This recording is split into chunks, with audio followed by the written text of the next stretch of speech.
Muy buenas tardes a todos los radioyentes que nos escuchan a través de Radio Raíces, como también a todos los que de una forma u otra nos ven en vivo a través de las plataformas del Pojantillano. Hoy sábado 11 de marzo del 2023 en un programa más del Club de Lectores del Pojantillano. Hoy me acompaña el compañero Adalberto Núñez, de escritor invitado alterno. Te damos la bienvenida y te damos las gracias de que hayas venido y que hayas aceptado compartir este espacio de hoy con todos nosotros. Muy buenas tardes a todos los que escuchas y a las personas que nos ven por las redes sociales. Pues nada, un privilegio estar con ustedes y siempre dispuesto a ayudarlos y a colaborarles en lo que sea. Adalberto, muy pocos conocen de su trayectoria. Adalberto es abogado litigante, fue profesor en la Facultad de Derecho Eugenio María de Hostos, ha escrito de derecho mucho y ha sido mediador, árbitro también, ¿no? Y escritor. Está aquí hoy como escritor, más que como jurista. Y Alberto tiene un libro de cuentos que se titula ¿cómo? Quiere hacer Project y otras fuentes pasajeras. Y ese libro tiene unos cuentos relativos a su expediente político, que él los transformó, ¿no? Esas experiencias negativas de la vida en cuentos. Háblanos un poco de esa actitud ante un documento histórico que no necesariamente relata cosas bonitas de uno, y que sirven para ironizar, ¿no? Para transformarlos en otra cosa que no sea literatura. Bueno, todo escritor de cuentos y relatos tiende a poner algo de su vida en lo que escribe. Y a veces entonces lo que es la fantasía y lo que es la realidad y lo que es la historia, pues se mezclan, ¿verdad? Y la línea entonces es bien difusa entre una cosa y la otra. A mí me inspira escribir esos cuentos y relatos. ¿Por qué cuentos y relatos? No todos son cuentos. Porque eran cosas, la mayoría, que de alguna manera estaban en la mente, en el espíritu, durante todo el tiempo, que volvían y se iban y volvían y se iban. Y uno pues se siente a escribirla. Pero cuando se siente a escribirla, después eso coge vida propia.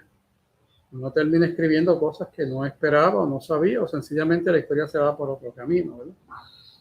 Y también pues uno, entre la fantasía y la realidad, uno le gusta dejar alguna historia que ha pasado y crear una leyenda también a partir de esa pequeña historia. Por ejemplo, el cuento de Esteban. Esteban es el nombre de mi padre. Y él fue un educador. Él estuvo en Corea, fue soldado en la guerra de Corea, que él fue voluntario, según me dijo, saliendo del campo de Matón abajo de Calle, que era para ese tiempo era un campo remoto. Incluso para mi niñez era un campo remoto. La guaguita nos dejaba por allá en el Jurutungo y teníamos que caminar caminos de tierra y ríos y puentes para llegar a la casa de nuestra familia y las fincas de nuestras familias allá. Bueno, después que él estudia, que está en la guerra, él estudia entonces para maestro. Y era un maestro muy entregado. Y de esos de la época ya pasada que iban, él daba en escuela elemental, lo que llamamos elemental la primaria. Y él era de esos maestros que iba todo engabanado, con corbata. Ahí llegó azul. Así que, bueno, te vamos a sustituir, pero danos un espacio para sustituirlo. Termina y... Está bien, pues termina entonces el cuento para que lo busquen en el libro. Sí. Mi padre pues iba así todo con gabán, corbata bien formal a dar clases a escuelas de niños elemental en las montañas de Calle.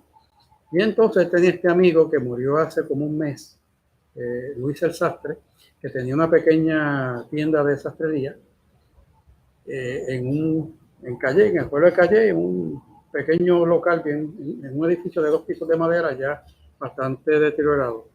Y ahí mi padre iba a darle clases a adultos en la trastienda.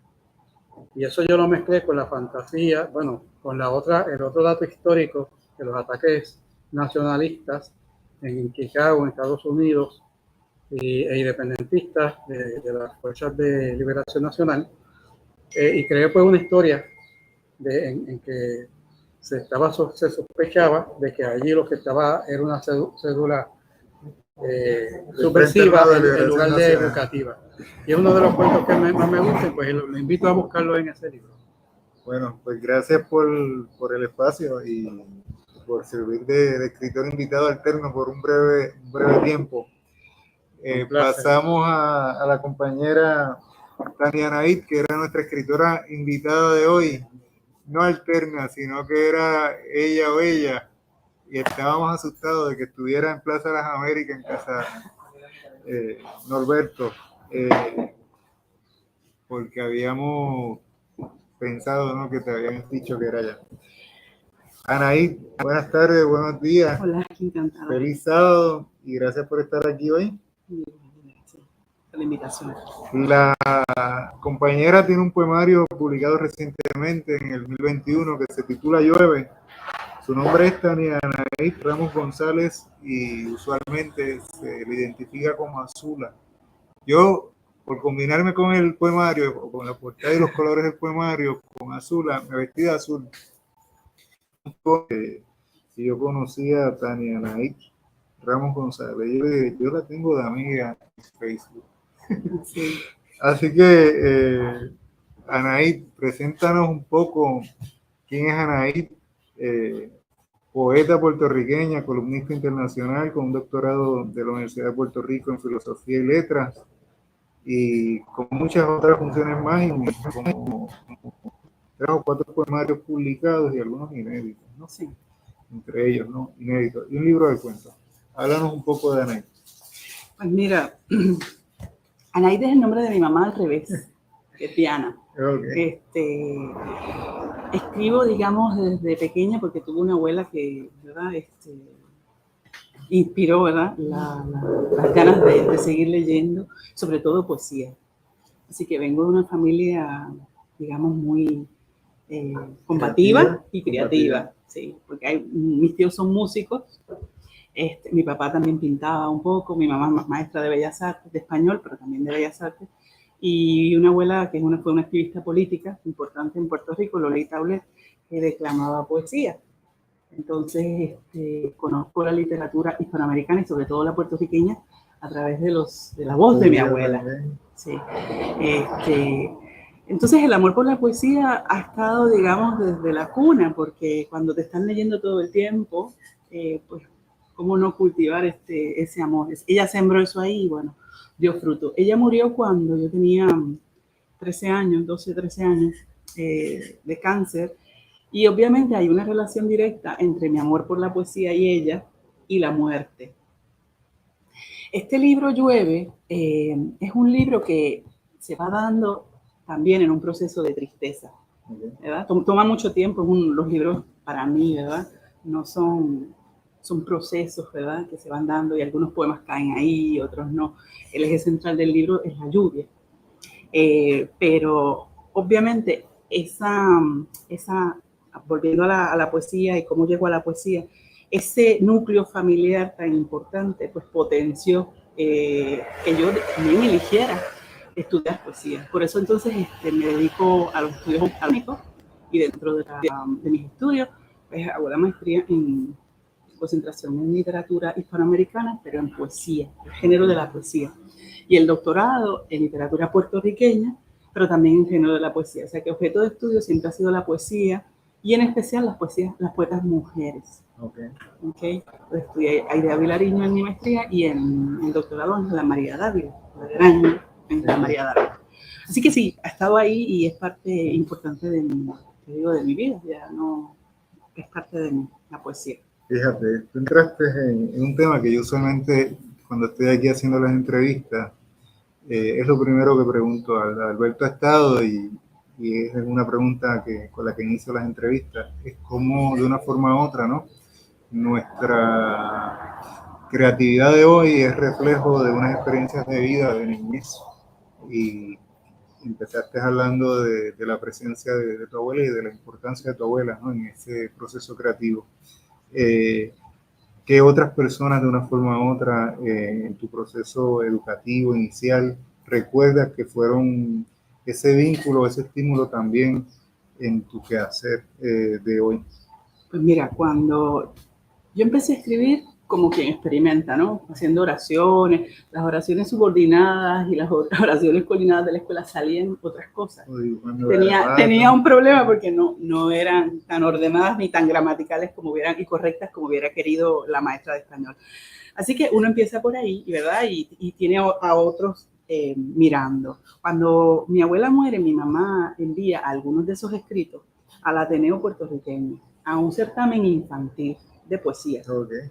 Y en ese certamen, por eso tenía 13 años, en ese certamen yo gané primer lugar y me regalaron libros. Entonces ahí quizás yo dije, pues entonces esto que yo estoy haciendo puede tener algún tipo de relevancia, ¿verdad? Porque si hay otros que están mirando y le dan algún valor, pues debe tenerla, ¿no? Seguí escribiendo y entonces mi mamá me pone en contacto con el poeta Francisco Matos Paoli. Ese fue el primer poeta que yo conozco y con quien establezco una relación de amistad desde niña. Y es importante porque obviamente un poeta como él que ha escrito tanto, ¿verdad? Y dominaba la composición poética en toda su, ¿verdad?, estructura, pues fue inspiración, ¿verdad? También en la adolescencia tomé un curso en la universidad, cuando todavía no estaba en la universidad, yo no sé si se acuerdan de Jorge Luis Morales, un profesor que hablaba de la poesía pura. Y él daba unos talleres de poesía pura en la universidad. Yo tomé esos talleres con él, pero eso fue una experiencia, digamos, no tan agradable porque yo casi no presenté mis poemas, porque todo el que llegaba, y eran muchos adultos, yo era una niña, llegaban allí y él los descuartizaba. Esos poemas no llegaban nunca, no había nada que salvar, ¿no? Entonces, pues claro, poesía pura y pues nunca había nada bien. Pero sí fue un contacto con la poesía. Eventualmente uno sigue conociendo pues profesores y poetas, casi todos, cuando empiezo a recordar, han sido varones, pues que de alguna manera motivan a uno o no a la escritura. Por eso yo también tardo tanto tiempo en publicar. Uno, por el respeto al género, ¿verdad? Que no es tampoco que yo escribo y ya publico todo lo que escribo, sino que quiero estar seguro. El libro Invisibilidad, el primero que se publicó acá en Puerto Rico, yo se lo di a Félix Córdoba, se lo di a Juan Gelpi, se lo di a Iván Silén, gente que yo admiro y que tienen también ideas o pensamientos que pueden ser distantes en algunas cosas, ¿no? Porque yo quería una crítica dura, quería estar segura, ¿no? Y uno necesita sus mentores en el proceso. Así que tardé mucho en publicar, pero fue por eso, por el respeto. Y han sido ¿verdad? Estos escritores los que de alguna manera, pues, y claro, los poetas también que mi abuela me dejó, porque cuando mi abuela muere, me deja un cassette y ella declamando los escritores favoritos de ella de Puerto Rico y de Hispanoamérica. Okay. Entonces, pues Trina Padilla de Sanz, o sea, hay poetas, Luis Llorén Torres, hay poetas que están ahí. Amado Nervo, sabes cuántos más por ahí, ¿no?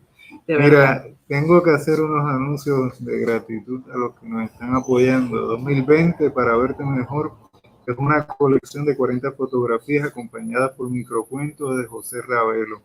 Las imágenes y los textos capturan la esencia mitológica, histórica y social del año de la pandemia.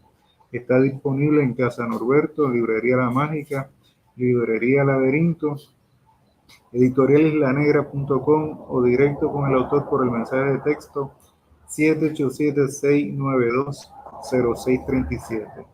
El libro Los que me hicieron mi cuna, segunda edición 2022 de Lucía Margarita Cruz Rivera. Esta edición es aumentada y comentada, incluye estudios sobre la obra, disponible en amazon.com y en Casa Norberto. Los libros Mi cuerpo grita tu nombre, y Bajo la sombra de Milán Milán, de la autora Lala González Rodríguez, se encuentran disponibles en Amazon y tazas y portadas en hormigueros. Les invitamos a la presentación del libro Marcio Veloz Mariolo y el mestizaje en el Caribe hispano de Carmen Centeno Añez el 23 de marzo del 2023 a las 11:30 de la mañana en el anfiteatro número 612 de la UPR de Bayamón. La presentación estará a cargo del doctor Raúl Guadalupe de Jesús y el doctor José A. Rodríguez Valentín.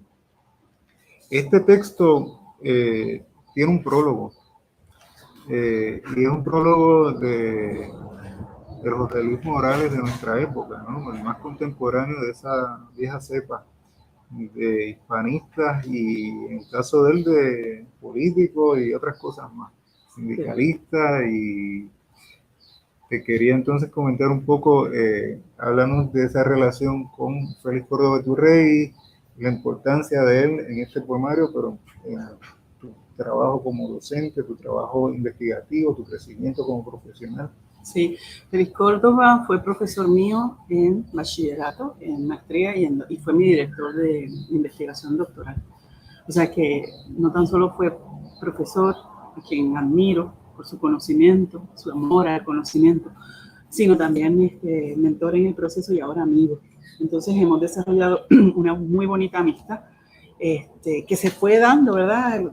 Porque él es así, es muy fácil también ser amigo de Félix por su, no sé, su humildad ante tanto conocimiento y su sabiduría, porque a mí obviamente me seduce el conocimiento y hablar con él, la verdad que uno aprende todo el tiempo, no deja uno de aprender y de sorprenderse cuando uno conversa con él. Así que él ha estado conmigo en todo este proceso. El primer libro también él lo vio, él opinó, nosotros nos sentamos a dialogar, o sea, él es un ojo crítico importante para mí.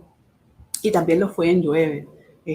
Así que él haya hecho el prólogo para mí realmente ha sido un privilegio y un honor, porque respeto su trabajo intelectual, respeto su poesía, lo respeto mucho como escritor también, no tan solo como catedrático, y sigo aprendiendo de él en el camino, así que sí, y él vio cosas que ni habíamos hablado, ¿no? que están en la poesía y que la verdad que un lector tan agudo como él pues podía ver.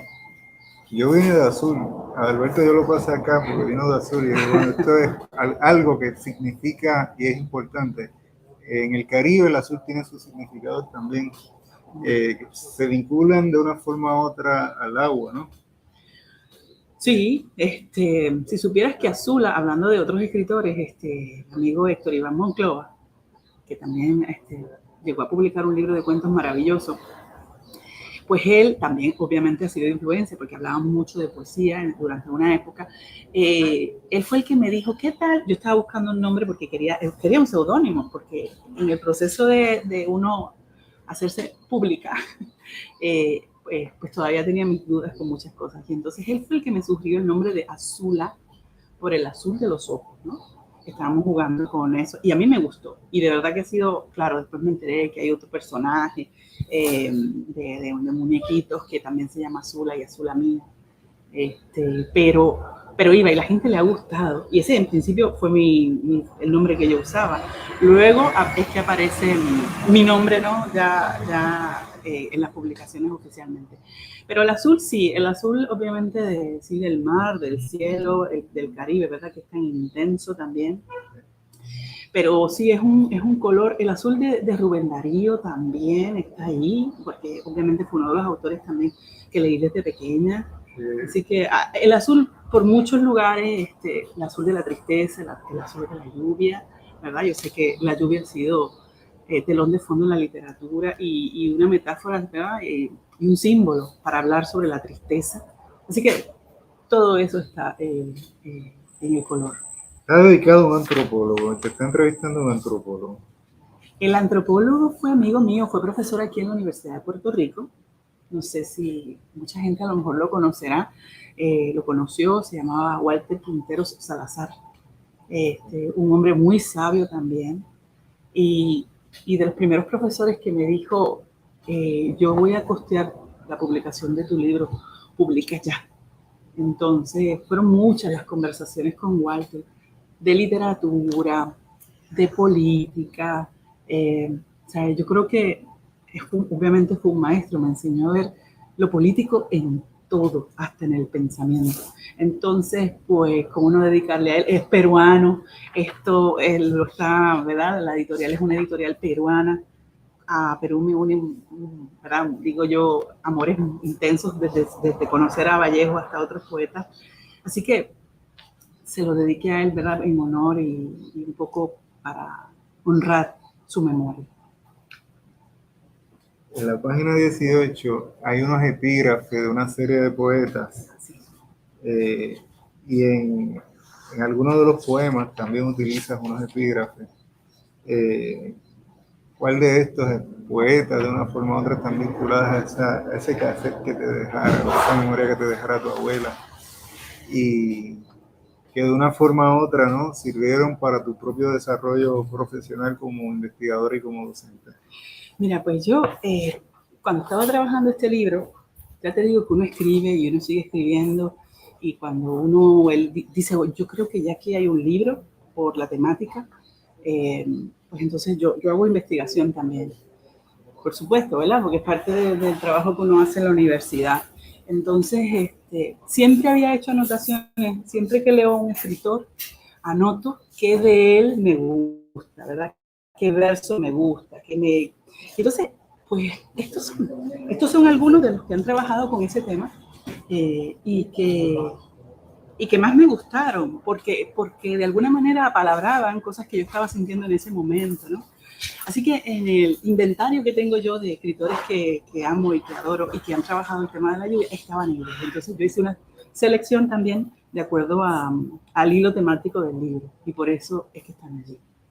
Estamos hablando de poetas como Pablo Neruda, Federico García Lorca, Gabriela Mistral, Mario Benedetti, César Vallejo, Alfonsín Storni, Ramón Jiménez y Azula. La lluvia es un antojo de la nostalgia cuando hace frío en la mirada. Ese es tuyo. Sí. Igual está en alguno que otro de los poemas con epígrafe. Sí. Esos poemas se desarrollan dentro del contexto del poema que va en desarrollo, dentro del contexto de un poemario que va en desarrollo, o surgen de otro trabajo, puede ser posterior, un trabajo inédito anterior que tengas y que lo extraes para incluirlo en el poemario. Pues es que se da de distintas formas. A veces el epígrafe ha generado... Los vuestros, ¿ah? Los de Azula. Los de Azula. Pues los de Azula... en el caso de la primera parte del libro, cuando están todos los temas, pues fue una selección específica con respecto a lo que ellos estaban diciendo, como si hubiera un diálogo con ellos, ¿no? Quería como establecer un pequeño diálogo. Los que están en otros poemas, pues variaba, a veces eran micropoemas, que entonces tenían relación con lo que ya yo había desarrollado, y entonces por eso es que aparecen como epígrafes. De Gabriela Mistral, que está aquí dentro de este grupo, y Alfonsín Storni, chilena y argentina, ¿verdad? Uh-huh. Juan Ramón, español, Mario Benedetti, Paraguay, Uruguay. Uruguay.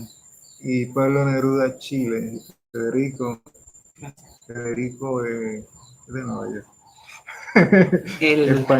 Español, sí, Lorca, sí.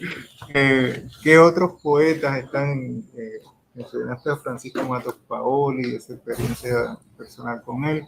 ¿Qué otros poetas, Iván Silén, están de una otra forma vinculadas a tu proceso creativo? Pues mira, obviamente las dos poetas mujeres que fueron objeto de estudio en la universidad.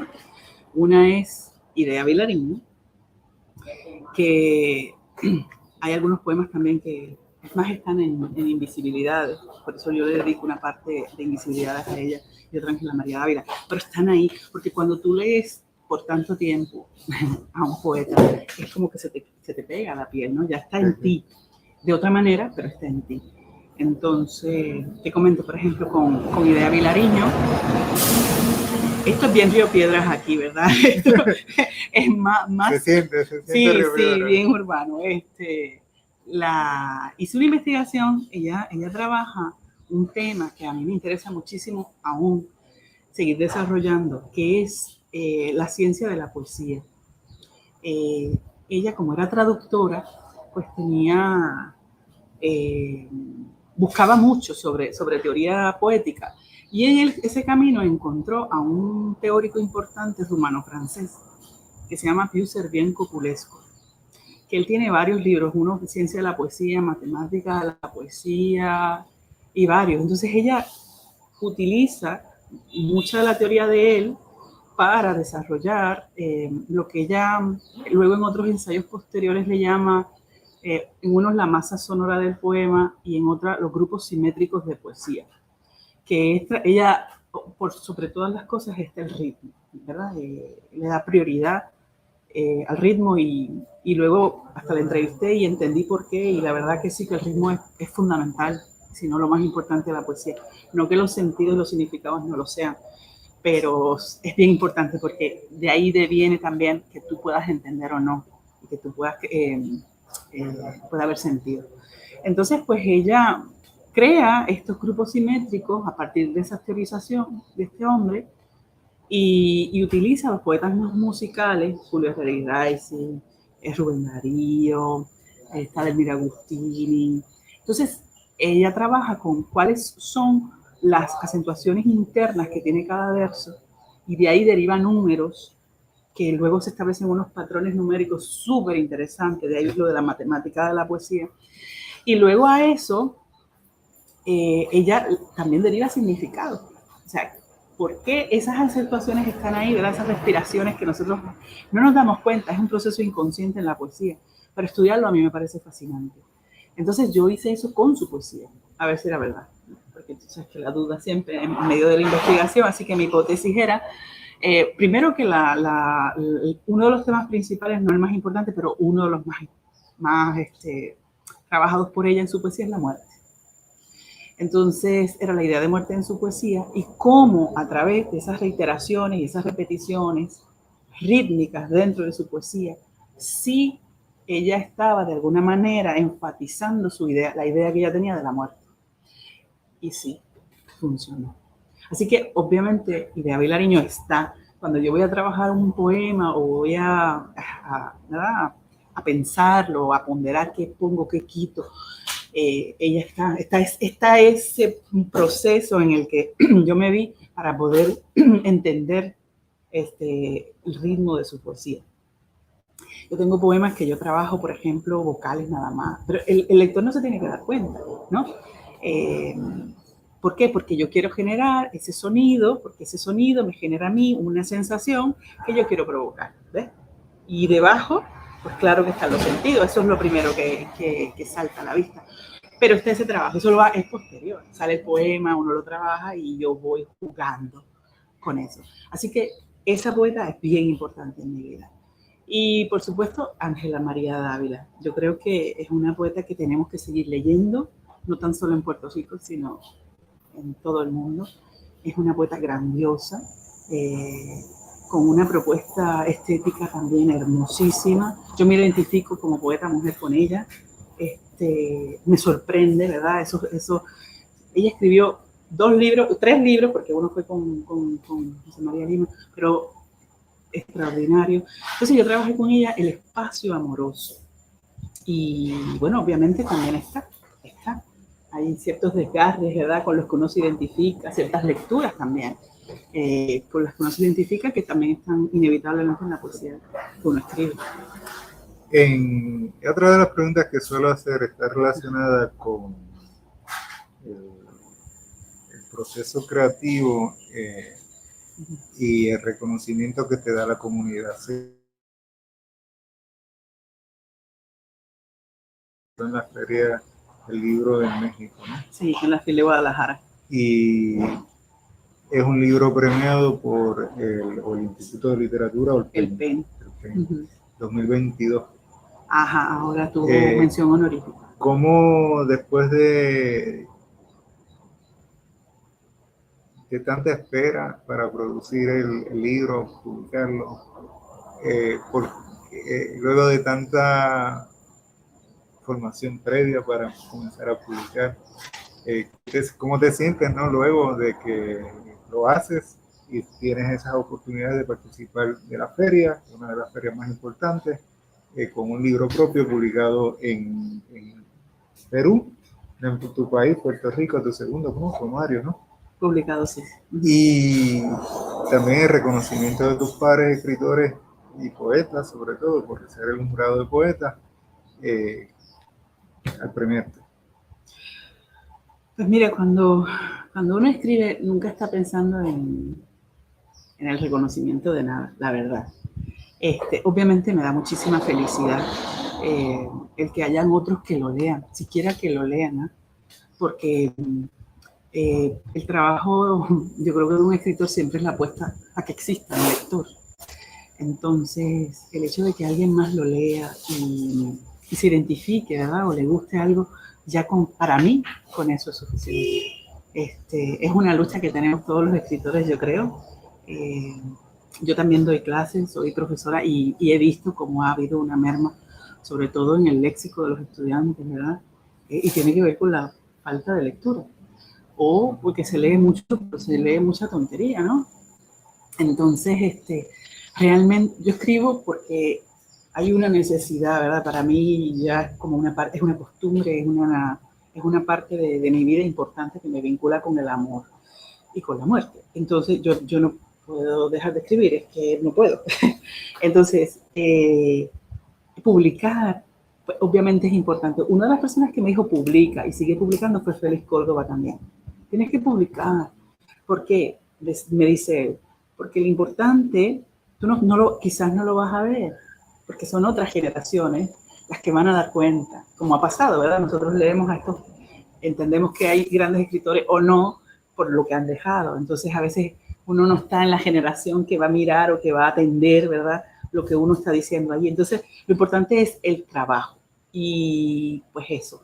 Cuando hay estos otros asuntos, pues que obviamente lo agradezco y me da mucha alegría, pero también me reta, porque entonces, ¿qué es lo próximo, no? ¿Qué es lo próximo que viene? Pero realmente yo sigo escribiendo. Luego lo que suceda, pues más bien azaroso, porque aquí hay muchos escritores buenísimos y ojalá que todos tengamos la oportunidad también de que nos lean, que es lo importante. Sí. Yo siempre digo, Puerto Rico es un país que tiene muchos poetas y no se suelen leer entre sí, sin embargo, yo creo que la propia producción de la literatura y de la poesía como parte de esa literatura que se da en el país, me dice o nos debe decir que sí hay lectores de poesía y que hay un público que los lee, porque si uno hace una búsqueda dentro de esta biblioteca, si por algo resalta el escritor puertorriqueño es por ser poeta, es de lo más que escribe, ¿no? El género que más se produce, yo creo que en el país. Hay una pregunta que te quisiera hacer, tienes una formación en la Universidad de Puerto Rico.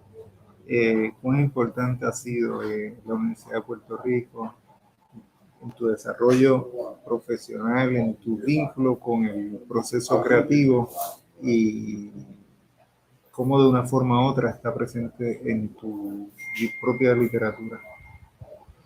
Qué buena pregunta. Mira, partiendo del amor al conocimiento, ¿verdad?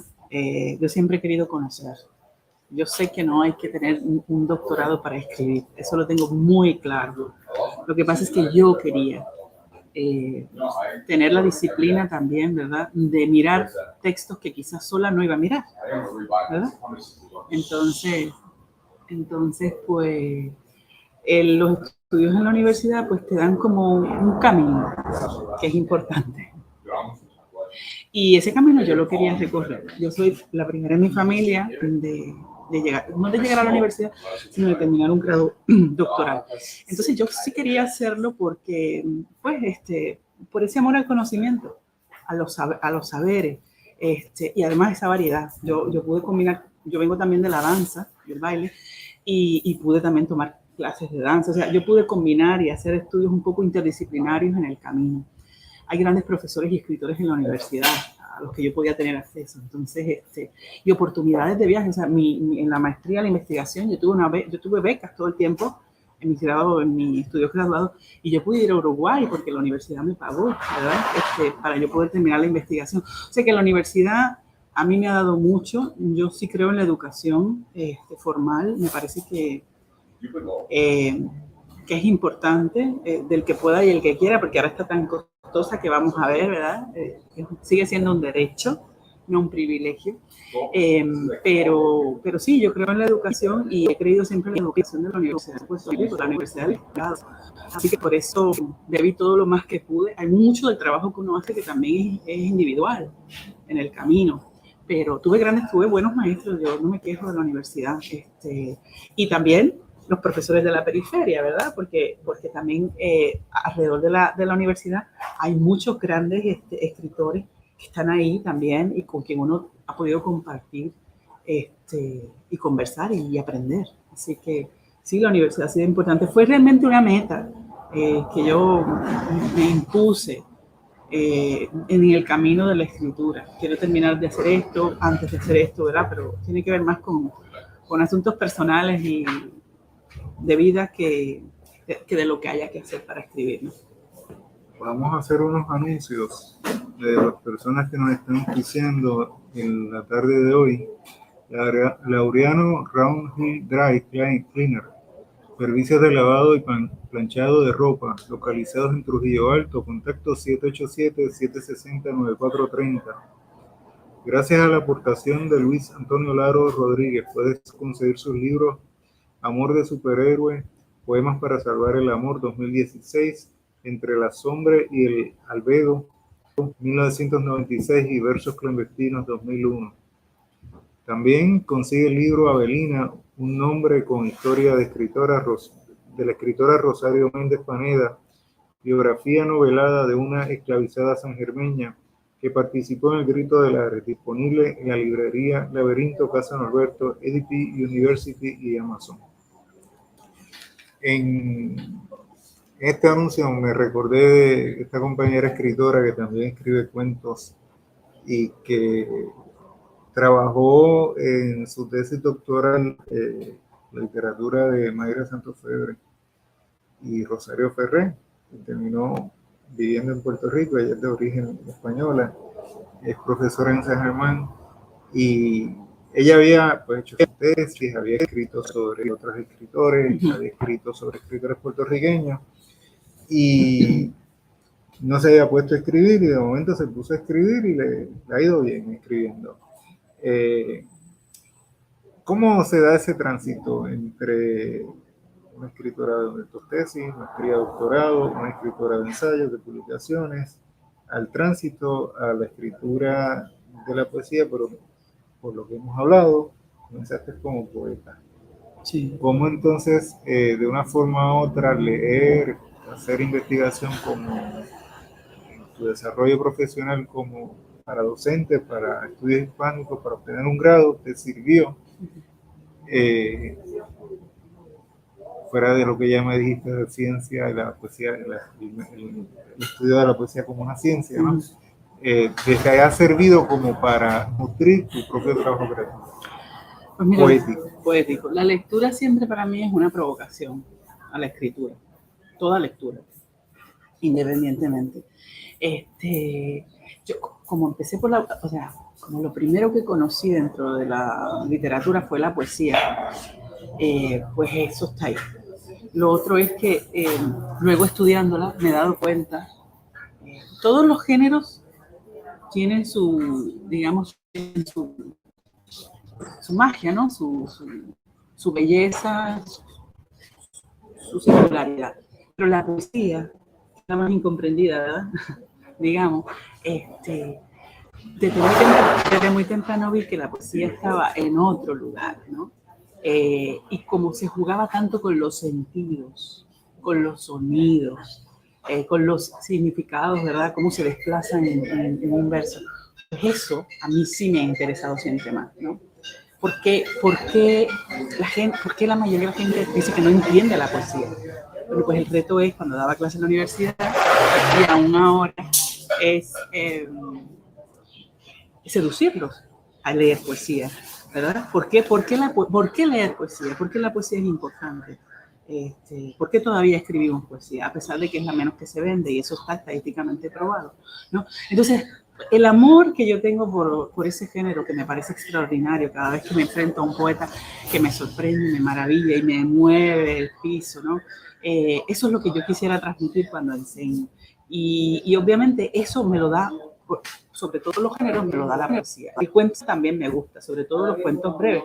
Por eso, en algún momento voy a publicar un libro. Hay un libro de cuentos y un libro de microcuentos, pero los micro me gustan porque se acercan más a la poesía, ¿verdad?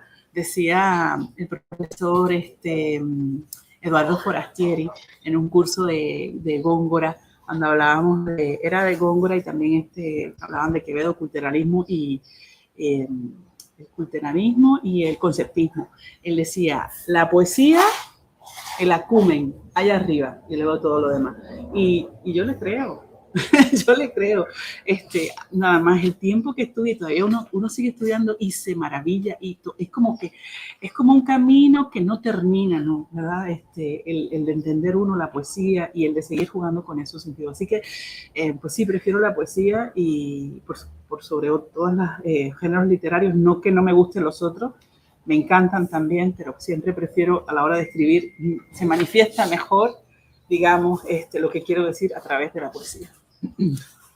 Hablaste de los microcuentos, que tiene un libro de microcuentos, sí, pendiente de publicar. Micropoesía, háblanos un poco.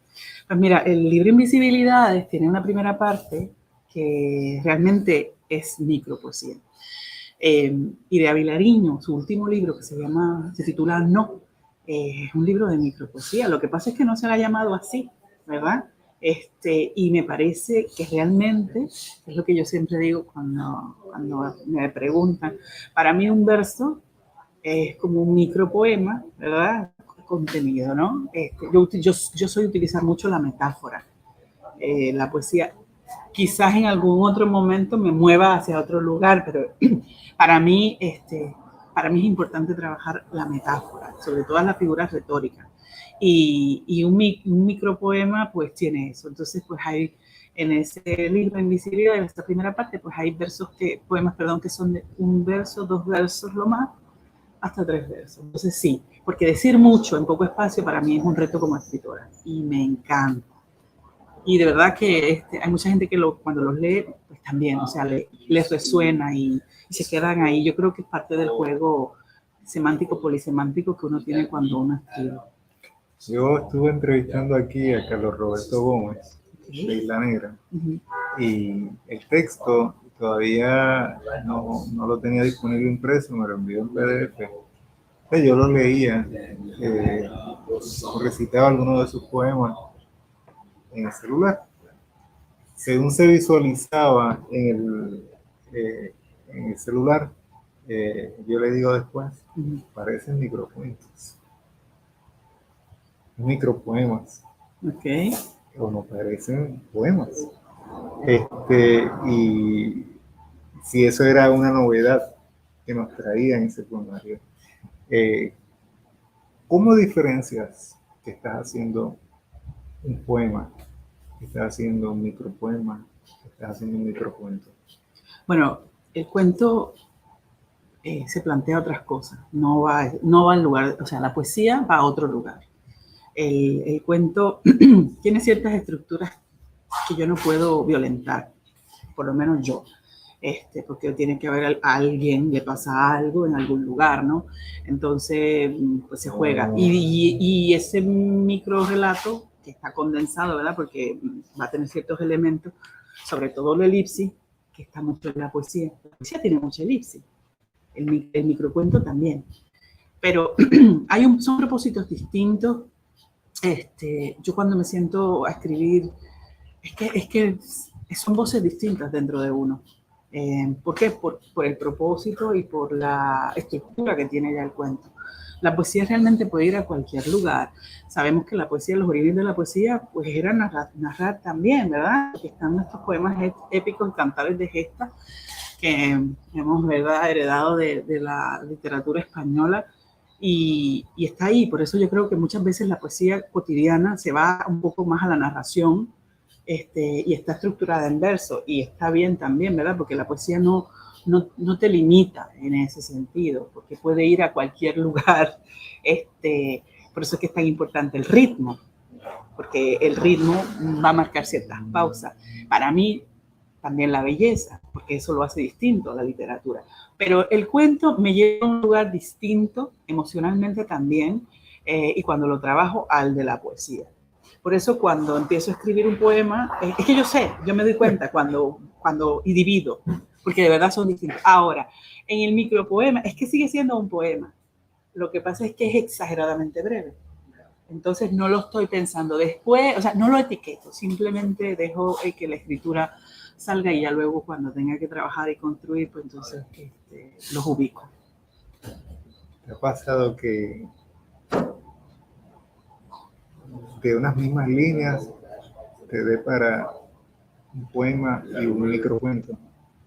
Sí, el libro de cuentos que espero que salga, estamos en el 2023, vamos a ver, a finales de este año o para el próximo, es un libro de cuentos que se llama Piso 13.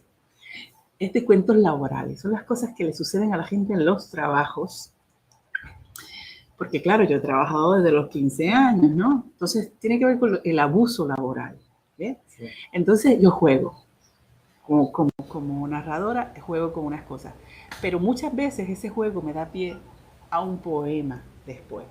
Entonces ese libro tiene, en vez de ser como los entremeses en las obras de teatro, pues estos son poemas o micropoemas que dan pie a lo que viene después en el cuento. Dicen que de poetas y locos todos tenemos un poco.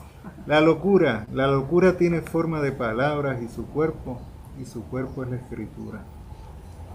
Si fueras a escoger 5 poemas, ¿cuáles serían? ¿Cuáles nos vas a leer? ¿Cuáles voy a leer? A ver, no sé, el poemario está pensado. Tengo que agradecer la portada de este poemario porque esto es un pintor nicaragüense maravilloso, se llama Mauricio Rizzo Centeno, que pudo capturar exactamente lo que yo quería, porque en el libro la idea de la creación también, de dónde vienen las ideas, ¿verdad? De dónde vienen las palabras, jugar con el cielo como si fuera el pensamiento o la memoria del texto, pues él pudo dibujarlo, ¿no? Y obviamente a Carlos Jarquín por la contraportada. Pues mira, el libro está concebido, excepto el primer poema, que es la pregunta, ¿verdad? Son pequeños poemas como si fueran esferas, ¿verdad? De aguas congeladas, gotas de agua que se van entrando en contacto con el vapor de la poesía o de la escritura. Entonces van creciendo hasta que llega el último poema. Esto sucede en este libro. El último poema es como no es el resumen, pero es como que lo abarca todo lo que se ha dicho de alguna manera antes, ¿no? Y entonces, de hecho, el último poema fue escrito prácticamente antes que todos los demás, en ese orden, ¿no? Fue al revés. Pues no sé qué decirte. Quizás te pueda leer, todos tienen que ver con la lluvia, por supuesto. Quizás el primero, uno en el medio y el último para que se vea un poco así el resultado ¿te parece? ¿Sí? Bueno, este se titula ¿De dónde? Y dice así: ¿de dónde? Esta atracción por el silencio y la lluvia, por el estallido mutilante de la quietud, por las palabras que murmuran latitudes y descifran latidos en medio de la sombra. ¿Acaso el océano conspira a ser voz en el labio del agua? ¿Acaso la oscuridad del silencio es palabra en el verso de la lluvia? No importa que la metáfora se repita en su infinita hambre de ser algún día luz. No importa que se echen a rodar en el tiempo las palabras no leídas, mientras allá afuera se museifican individuos y poderes. Acá solo hay silencio y lluvia en mi poesía, sin saber si a alguien le importa, sin saber si alguien entiende. Sé que en este aquí se me va la vida. Hay otra que se llama, uno que tenga que ver en el centro, a ver, con la lluvia exactamente. Ok. Disculpa, que sé que el tiempo corre. Bueno, nada, llovió. Tiene un epígrafe de Fernando Pessoa que dice: llueve lejanamente e indistintamente, como un deseo grande que nos miente. Llueve, nada en mí siente. Fernando Pessoa. Y dice: llovió tanto que el mar se volvió memoria híbrida, cuerpo gris diluido en el tiempo. Llovió a raudales y el infinito se filtró por el silencio dando las noches. Llovió copiosamente y el alma mojaba sus pies por encima del sereno. Llovió, sí, como llueven las flores después del último intento. Y el último, que se titula Llueve, dice así, dice: el tiempo desprendía su mirada de lluvia en mi camino y mordía de la noche todas sus esquinas.